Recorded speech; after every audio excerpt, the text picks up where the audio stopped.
Hello guys, रेखा coaching classes में आपका स्वागत है।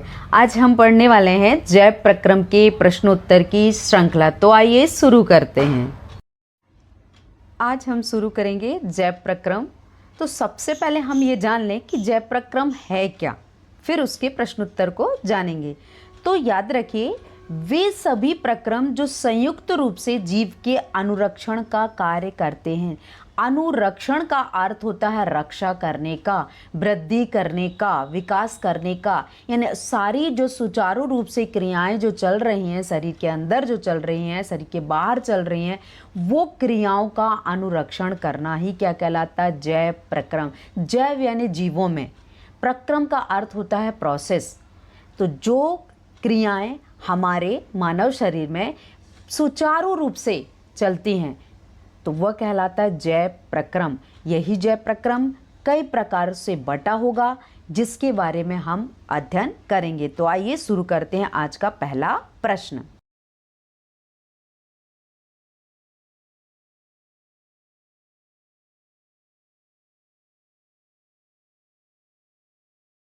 तो आपको याद रखना है, शरीर से अपशिष्ट पदार्थों का निकलना क्या कहलाता है? उत्सर्जन। याद रखिए, शरीर से अपशिष्ट पदार्थों का, यानी जो वेस्ट मटेरियल है, जो हमारे शरीर के लिए हानिकारक है, उन पदार्थों को शरीर से बाहर निकालना या उनको निकलना क्या कहलाता है? उत्सर्जन कहलाता है। उत्सर्जन क्रिया में जो इम्पॉर्टेंट पार्ट हैं, जो मदद करते हैं उत्सर्जन की क्रिया में, वो पार्ट हैं निम्नलिखित। तो पहला है वृक्क, जिसे हम किडनी कहते हैं। मूत्रवाहिनी, जो यूरिन डक्ट है वो है। मूत्राशय, जिसे यूरेटर कहते हैं। उसके बाद आ जाता है मूत्र मार्ग। ठीक है, ये पार्ट जो हैं वो उत्सर्जन का कार्य करते हैं। हमारे शरीर से वेस्ट मटेरियल जो है, अपशिष्ट पदार्थ है, उनको निकालने का कार्य करते हैं। आइए अगला क्वेश्चन। अगला क्वेश्चन है परपोषण। देखिए, नाम से ही समझ में आ रहा है परपोषण। पर यानी दूसरा, पोषण का अर्थ होता है भोजन ग्रहण करना। जो अपना भोजन दूसरों से ग्रहण करे, तो वह जीव जो अपना भोजन स्वयं संश्लेषित नहीं करता, अपितु किसी न किसी रूप से अन्य स्रोतों से प्राप्त करता है, वो कहलाता है पोषण। और पोषण कितने प्रकार का होता है देखेंगे। प्राणी संपोषण, मृतजीवी पोषण, परजीवी पोषण और परासरणी पोषण। तो ये पोषण के क्या हुए? प्रकार हुए, आपको याद रखना है। अब हम जानेंगे मनुष्य में जो पाचन की क्रिया है, जो पोषण ग्रहण कर रहा है, वो पोषण कितने प्रकार से होगा। तो जो पोषण है, जो भोजन प्राप्त करने की प्रक्रिया है, वह जटिल प्रक्रिया है। ऐसा नहीं कि हमने खाया और हो गया। तो हमारे अंदर जो भोजन है वो एक पाचन की क्रिया होना, पोषण को ग्रहण करने के बाद एक जटिल प्रक्रिया हो जाती है। सारा प्रोसेस एक निश्चित क्रम से होता है। तो पोषण एक जटिल प्रक्रम है, जिसके अंतर्गत जीवधारी भोजन ग्रहण करता है और जिसके द्वारा शरीर रचना में जो है वो टूट फूट की मरम्मत और जैविक क्रियाओं का संचालन और नियमन होता है। यदि हम ये पोषण ग्रहण नहीं करेंगे तो हमारे अंदर जो सेल्स बन रही हैं, भोजन का जो पाचन हो रहा है, जो ऊर्जा उत्पन्न हो रही है, वो ऊर्जा उत्पन्न नहीं होगी। तो सारी चीज़ों का नियमन किसके द्वारा होता है? पोषण के द्वारा होता है, जिसमें निम्नलिखित जो अंग हैं वो भाग लेते हैं। पहला मुख, आहार नली, आमाशय, क्षुद्रांत, आंत की भित्ति। और बिना पचा हुआ जो भोजन कहाँ पे रहता है? बृहदांत में भेज दिया जाता है, बड़ी आंत में भेज दिया जाता है। तो जो मनुष्य में जो पोषण की जो प्रक्रिया है वो निम्न प्रकार से होती है। पहले अंतर्ग्रहण, फिर पाचन, फिर अवशोषण, फिर स्वांगीकरण और बहिक्षेपण। आपको ये क्रम याद रखना है। ये क्रम से ही हमारे भोजन का पाचन होता है। देखिए, आप इस चित्र से ही समझ गए हों कि मनुष्य में जो पाचन की क्रिया एक निश्चित क्रम से होती है। यदि ये क्रम डिसबैलेंस हो जाए तो व्यक्ति को डिसीज हो जाती है। तो याद रखना, जो हमारा भोजन है वो मुख के द्वारा ग्रहण करके जीव्या और इन सब के बाद स्वाद लेकर ग्रशिका में, ग्रशिका से होते हुए अमाशय में, फिर क्षुद्रांत्र और फिर जो बृहद्रांत्र जिसे कॉलन कहते हैं, और उसके बाद अपशिष्ट पदार्थ में जब परिवर्तित हो जाता है तो गुदा द्वार के द्वारा ये अपशिष्ट पदार्थों को बाहर निकाल दिया जाता है। तो आइए अब हम स्टार्टिंग से कौन सा हार्मोन्स, कौन सा एंजाइम इस क्रिया में पार्टिसिपेट करता है, क्रम से अमाशय से स्टार्ट करके क्षुद्रांत तक चलेंगे। तो आइए शुरू करते हैं। तो देखिए, पहले हमने भोजन को क्या किया, मुख से ग्रहण किया, तो भोजन का क्या कहलाता है, वो अंतर ग्रहण कहलाता है। अब हमारे मुख में दांत हैं जो भोजन को चबाते हैं। जीव्या भोजन को लार के साथ क्या करती है, पूरी तरह मिलाती है, और लार ग्रंथि क्या करती हैं, लार को स्त्रवित करती हैं, और लार क्या करती है, स्टार्च लार जो होती है वो एमाइलेज एंजाइम माल्टोज शर्करा होती है। ये भोजन को लसलसा बनाकर हमें निगलने में क्या करती है, मदद करती है। तो ये जो हमारा पाचन किस जगह पे हुआ, मुख में हुआ। मुख में अंतर्ग्रहण हुआ, भोजन का चबाना हुआ, लार पूरी तरह से आई, और लार में उपस्थित जो लार एमाइलेज जो थे एंजाइम, वो माल्टोज शर्करा में उसे परिवर्तित कर देते हैं। अब हम जानेंगे कि भोजन मुख से कहाँ आया, ग्रशिका में आया, तो किस तरह से उसका पाचन हुआ।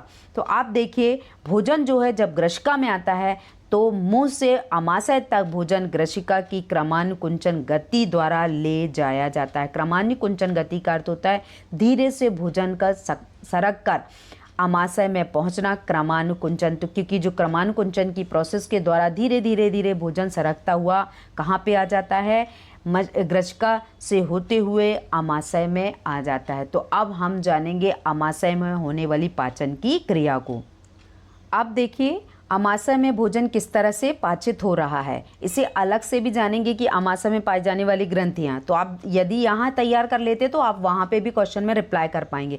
तो अमाशय में जठर ग्रंथियां होती हैं जो पेप्सिन, हाइड्रोक्लोरिक अम्ल और श्लेष्मा, इनके कारण जो है भोजन का जो है अमाशय में पाचन होता है।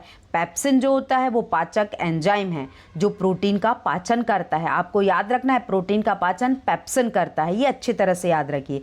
हाइड्रोक्लोरिक अम्ल जो रहता है अम्लीय माध्यम तैयार करता है जो कि पेप्सिन की क्रिया में क्या होता है, सहायक होता है।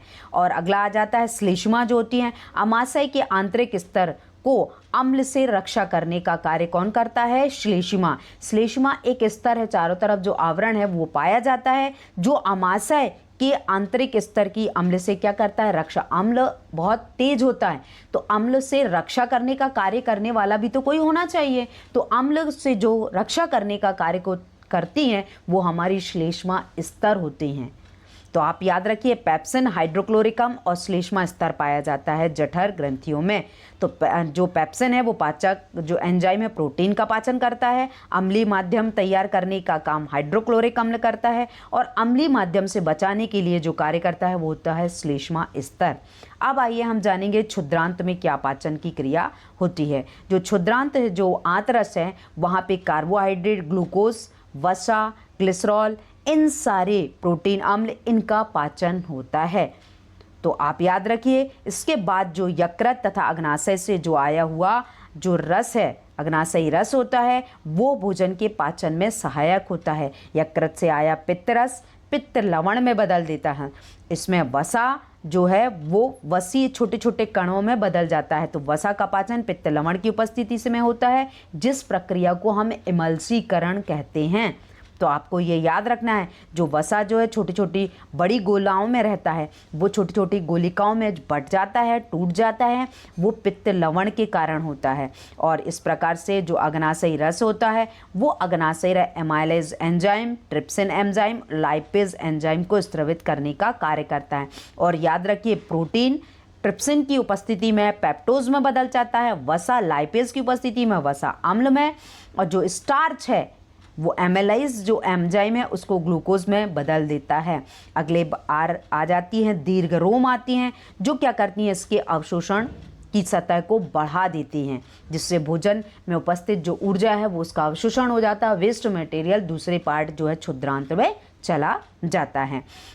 इस प्रकार अब हम जानेंगे कि क्षुद्रांत में पाचन क्या होता है। तो याद रखिए, बृहद्रांत आता है, बृहद्रांत में जल का क्या होता है, अवशोषण होता है, और जो वर्ज्य पदार्थ जो वर्ज्य पदार्थ हमारे शरीर के लिए हानिकारक हैं, उन्हें शरीर से क्या होता है, गुदा द्वार के द्वारा बाहर निकाल दिया जाता है। इस प्रकार हमने जाना आमाशय में पाचन, आमाशय से क्षुद्रांत और क्षुद्रांत से आपको बहिर्द्रांत में पाचन की क्रिया को जाना। तो आइए अगला क्वेश्चन जानेंगे। हमारा अगला क्वेश्चन है कि स्वापोषी पोषण के लिए आवश्यक परिस्थितियां, मतलब स्वापोषी मतलब जो अपना भोजन स्वयं बना लेते हैं, तो स्वापोषी पोषण के लिए क्या परिस्थितियां चाहिए, उसके उत्पाद क्या हैं। तो स्वापोषी पोषण हरे पौधों में पाया जाता है, क्योंकि वही अपना भोजन क्या करते हैं, स्वयं बना लेते हैं। हम अपना भोजन स्वयं नहीं बनाते, बनाना और स्वयं बनाने में अंतर है।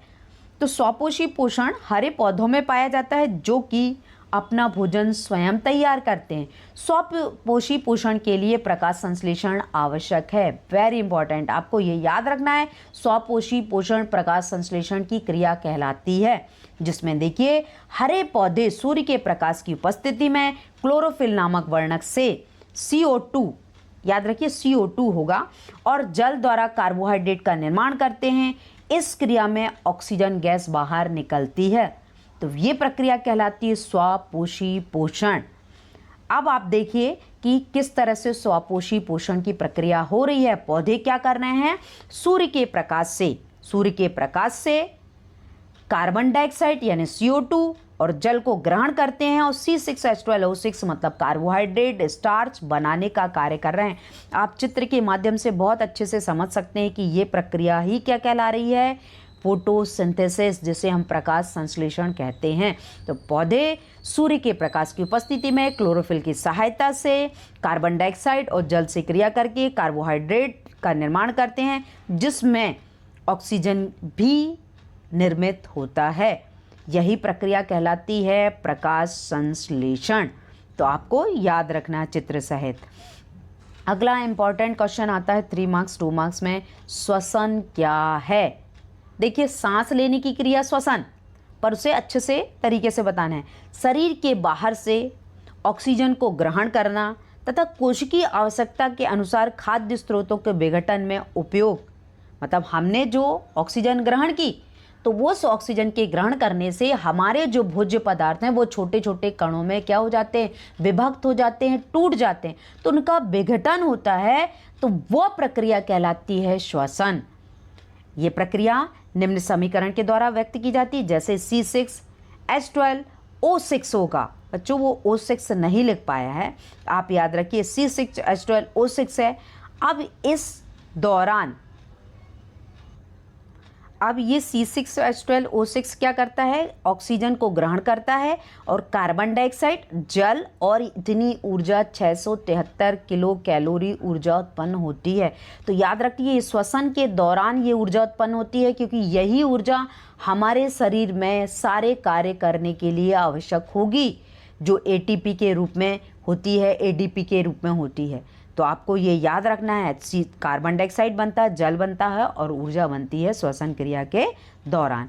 अगला प्रश्न है परिसंचरण तंत्र से आप क्या समझते हैं। देखिए परिसंचरण तंत्र मतलब ऐसा तंत्र जो क्या करता है, ले जाने का कार्य करता है, लाने का कार्य करता है। तो उच्च श्रेणी के जंतुओं में एक विशेष प्रकार का, याद रखिए किसमें, उच्च श्रेणी के जंतुओं में एक विशेष प्रकार का परिवहन तंत्र होता है, जो ऑक्सीजन, कार्बन डाइऑक्साइड,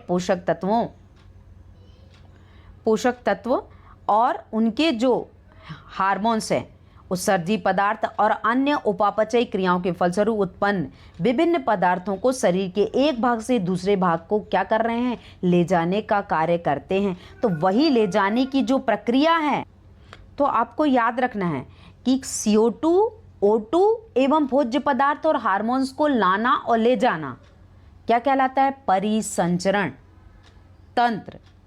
तो ये तंत्र जो है 3 भागों में बटा रहता है। ये 3 ही पार्ट कार्य करते हैं। ये सारा पहला रक्त, हृदय और रक्त वाहिनियां, यही परिसंचरण तंत्र का क्या करती हैं, कार्य करती हैं। आपको बहुत अच्छे से याद रखना है परिसंचरण तंत्र क्या है। उच्च श्रेणी के जंतु हैं, उनमें क्या होता है, ऑक्सीजन, कार्बन डाइऑक्साइड, हार्मोन्स और पोषक तत्वों को क्या करने, उपापचयी क्रियाओं को जो है करने की क्षमता होती है।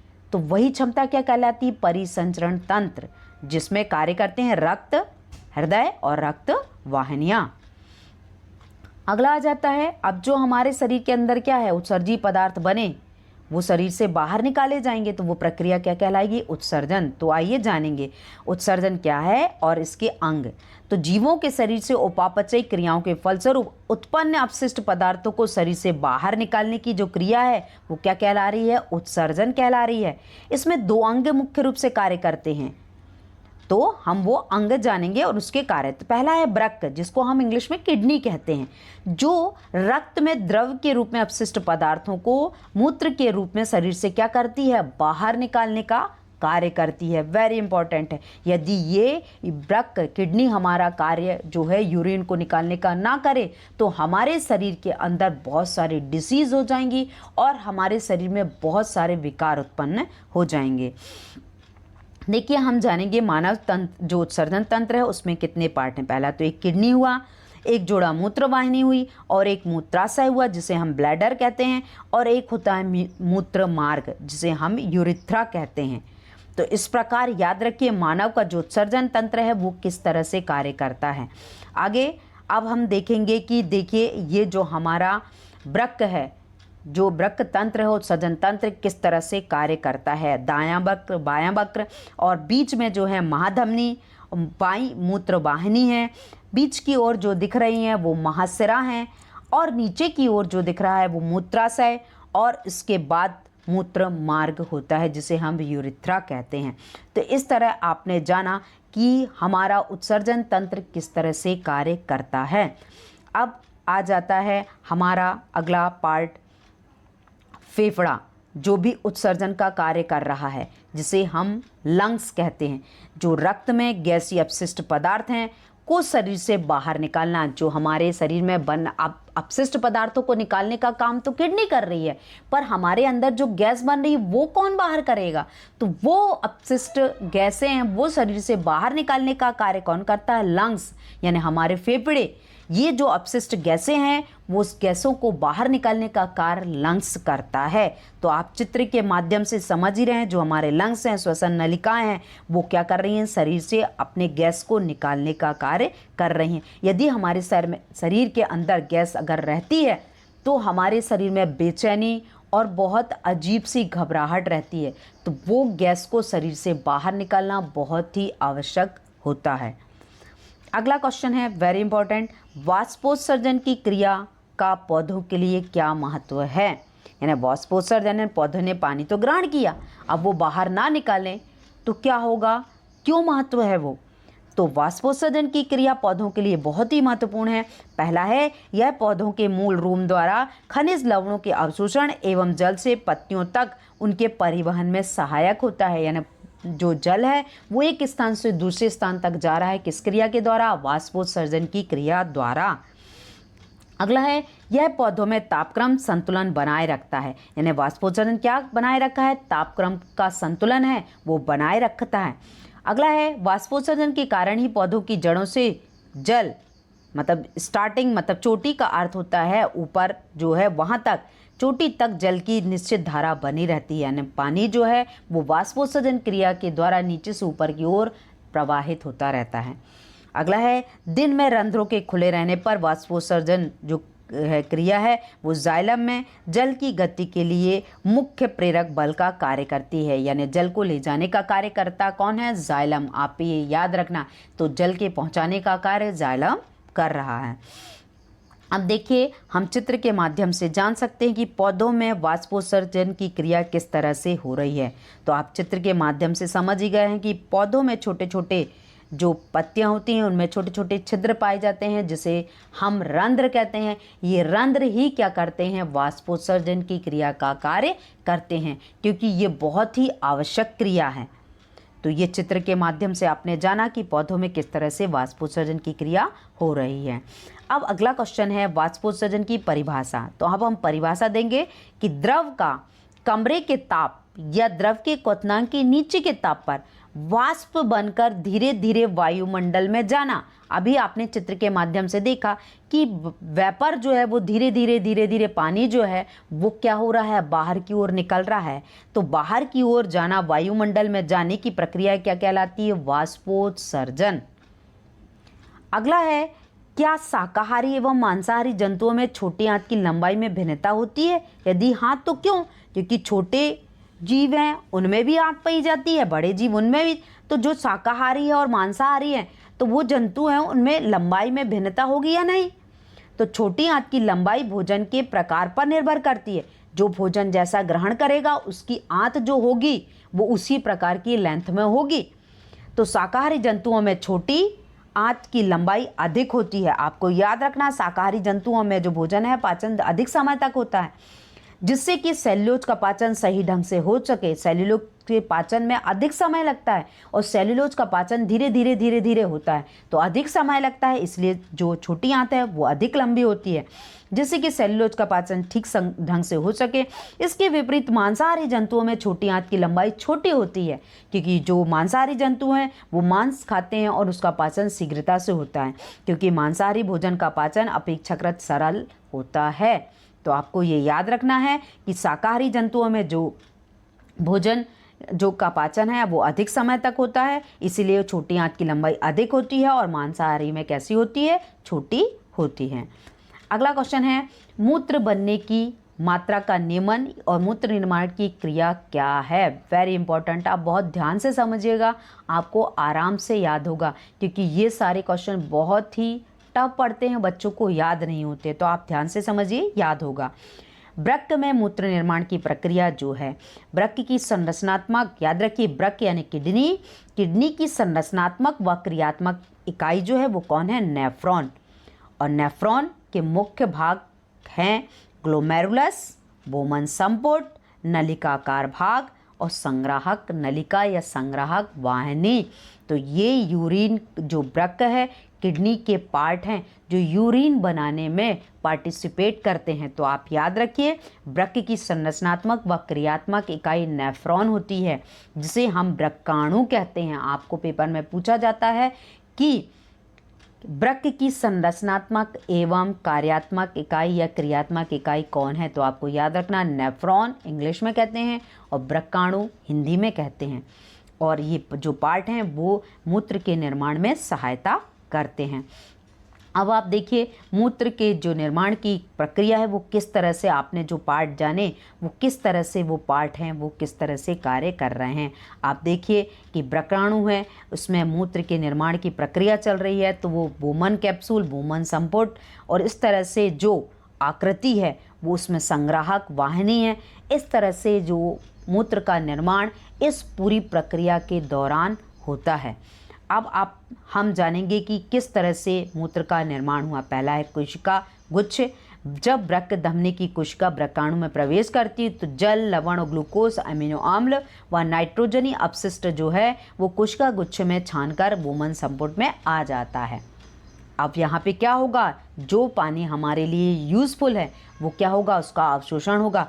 तो वृक्काणु में नलिकाकार भाग शरीर के लिए उपयोगी पदार्थ जैसे ग्लूकोज, अमीनो अम्ल, लवण व जल का पुनः क्या होता है, अवशोषण करने का कार्य करता है। अब नलिका जो है वो स्त्रवण का कार्य करेंगी, तो यूरिया, अतिरिक्त जल व लवण जैसे उत्सर्जी पदार्थ जो होते हैं वृक्काणु के नलिकाकार भाग के अंतिम सिरे में रह जाते हैं व मूत्र का निर्माण करते हैं।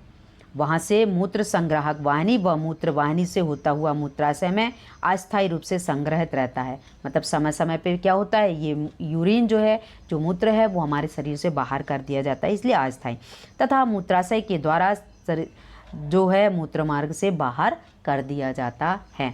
तो इस प्रकार हमने जाना कि हमारे शरीर में यूरिन मतलब मूत्र का निर्माण किस तरह से होता है। तो ये जो पार्ट है, 3 पार्ट, कोशिका गुच्छ, वर्णात्मक पुनः अवशोषण और नलिका स्त्रवण, ये तीनों कार्य करते हैं। अब हम जानेंगे कि पोषण क्या है, पोषण कितने प्रकार का होता है।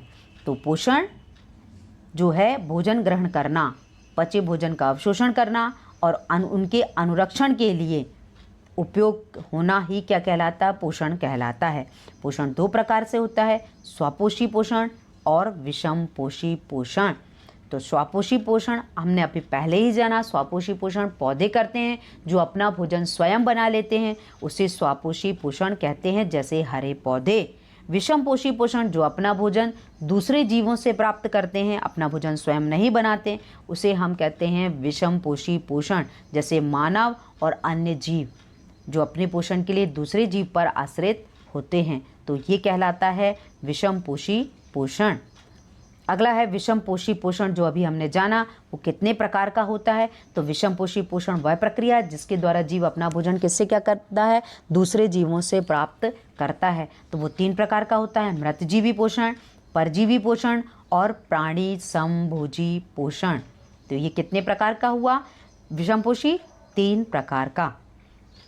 अगला है सजीव के 4 जो लक्षण हैं वो कौन से हैं। तो याद रखना सजीवों के 4 मुख्य जो लक्षण हैं वो है पोषण, श्वसन, प्रजनन, वृद्धि और विकास। ये सजीवों में होने वाली वेरी इम्पॉर्टेंट क्रियाएं हैं जिसे हम इस पार्ट में पढ़ रहे हैं। तो ये सजीव के मुख्य 4 लक्षण हैं।